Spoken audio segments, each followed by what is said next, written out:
بسم اللہ الرحمن الرحیم والصلاة والسلام علی سید الانبیاء والمرسلین۔ سوال یہ پوچھا گیا ہے کہ امام کے پیچھے سورہ فاتحہ پڑھنا کیسا ہے؟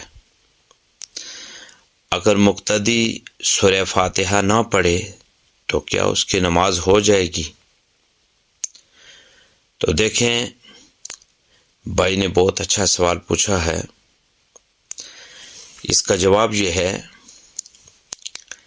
کہ جماعت سے نماز پڑھنے کی صورت میں امام کے پیچھے مقتدی کے لیے کسی قسم کی قرات کرنا، خواہ وہ سورہ فاتحہ ہو یا کوئی اور صورت، جائز نہیں ہے۔ نیز اس حکم میں سری اور جہری نمازوں میں کوئی فرق نہیں، اس لیے کہ کیونکہ امام مقتدیوں کی نماز کا ضامن ہے۔ مثلا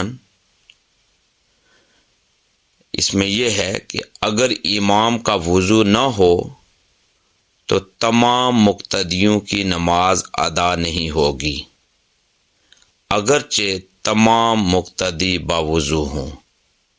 اسی طرح امام سے سہو ہو جائے تو تمام مقتدیوں پر سجدہ سہو لازم ہوتا ہے، اگرچہ کسی مقتدی سے کوئی سہو نہ ہو۔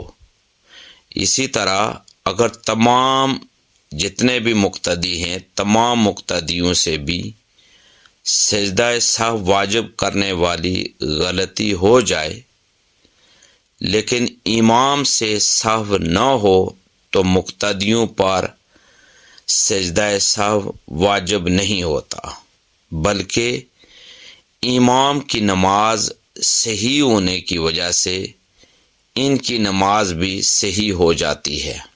لہذا نماز خواہ سری ہو یا جہری، امام کی قرات یاد رکھیں تمام مقتدیوں کی طرف سے کافی ہوگی۔ مثال کے طور پر نماز ظہر ہو، نماز عصر ہو، مغرب ہو یا عشاء ہو، تمام نمازیوں میں اگر آپ جماعت کے ساتھ اور امام کے پیچھے نماز پڑھ رہے ہیں تو آپ پر سورہ فاتحہ یا کوئی سورت یا قرات کرنا آپ کے لیے جائز نہیں ہے۔ امام کی قرات ہی آپ کی قرات ہوگی۔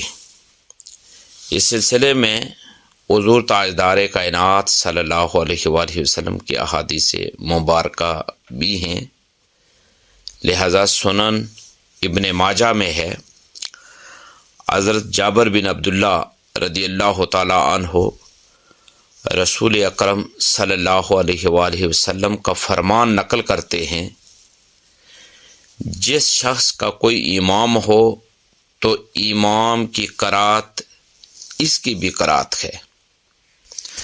اسی طریقے سے ایک دوسری حدیث پاک صحیح مسلم میں ہے، جس کے راوی ہیں حضرت ابو موسیٰ اشعری رضی اللہ تعالی عنہ۔ حضرت ابو موسیٰ اشعری رضی اللہ تعالی عنہ روایت کرتے ہیں کہ رسول اکرم صلی اللہ علیہ وآلہ وسلم نے خطبہ دیا اور ہمیں طریقہ بیان کیا اور ہمیں نماز سکھلائی کہ جب تو نماز ادا کرو تو اپنی صفوں کو درست کرو،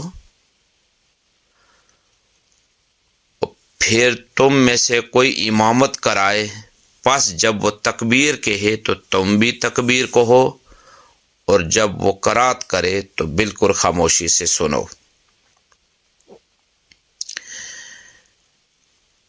میں اللہ تعالیٰ کی بارگاہ میں دعا کرتا ہوں کہ اللہ تعالیٰ ہمیں زیادہ سے زیادہ دین اسلام کو سمجھنے اور اس کے مطابق عمل پیرا ہونے کی توفیق عطا فرمائے۔ دین کی بات پھیلانا صدقہ جاریہ ہے، ثواب کی نیت سے ویڈیو کو شیئر ضرور کیجیے۔ جزاک اللہ۔